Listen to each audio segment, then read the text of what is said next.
AV news కి స్వాగతం. 145 సంవత్సరాల ఘన చరిత్ర కలిగినటువంటి సురభి నాటక కళాకారుల కాలనీ గత సంవత్సరంగా రోజు విడిచి రోజు ఇలా వరదను తలపిస్తూ రోడ్డు మొత్తం డ్రైనేజీ వాటర్తో పొంగిపోతూ ఉన్నాయి. చిన్నపిల్లలు, చంటి పిల్లలు అనారోగ్యానికి గురవుతున్నారు. మలేరియా, టైఫాయిడ్, డెంగ్యూ వంటి వ్యాధులు వస్తున్నా, దోమలు విజృంభిస్తున్నా పట్టించుకునే నాదుడే లేడు. సురభి కాలనీలో శ్మశానం రోడ్డులో ప్రతిదినం ఇదే విధంగా ఉంటుంది. జిహెచ్ఎంసీ, హెచ్ఎండబ్ల్యూఎస్ వారికి ఎన్నోసార్లు మా బాధ తెలిపినా కూడా మా సమస్య తీరడం లేదు.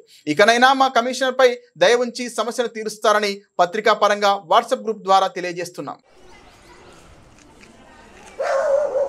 ఇదండి సురభి కాలనీలో పరిస్థితి. ప్రతిరోజు ఇలానే పొంగుతూ ఉంటుంది.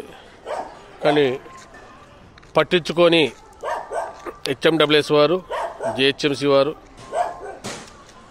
వాస్తవంగా చెప్పాలంటే ప్రజాప్రతినిధులు కూడా అలానే ఉన్నారు. ఎన్నిసార్లు మొర వినిపించుకున్నా కూడా దీనికోసం పట్టించుకోవట్లేదు.